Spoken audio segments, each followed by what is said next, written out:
Oh! Aking kasama, nasaan ang iyong awa? Ako'y nananaghoy, nakikiusap, humihingi ng tulong sa iyo. Tawarin niyo akong lahat dahil hindi ko nagawang iligtas ang ating kaharian. Lapas taksil na si Adolfo. Dahil yata wala nang nagmamahal sa akin.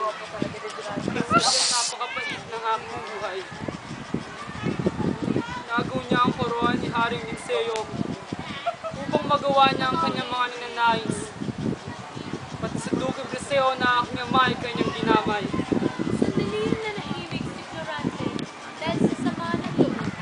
Matapos manahimik ay muli siyang tumawag sa pagkakas. O aking Diyos Ama, tila yata di mo dinidinig ang aking mga panalangin sa iyo. Hindi tuloy maalis sa aking isipan na ayaw mo na akong tulungan. Ngayon, paano na ako?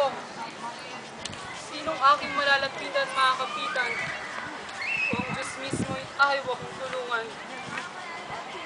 Paalam na Albania ang aking sinilangan. Patawarin mo na lang ako, hindi kita na ipagtanggol.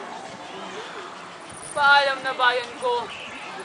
Paalam na rin sa iyo, Adolfong Malupit, Laurang Taksil. Paalam na rin sa inyo. Habang nagtutusok si Florante sa gubat, isang gererong morong nagngangalang Aladin ang dumating sa gubat na pagod na pagod. More! Pagpapahinga. O Florida, o tadhana, kay lupit mo, kinuha mo ang minamahal ko. Cut!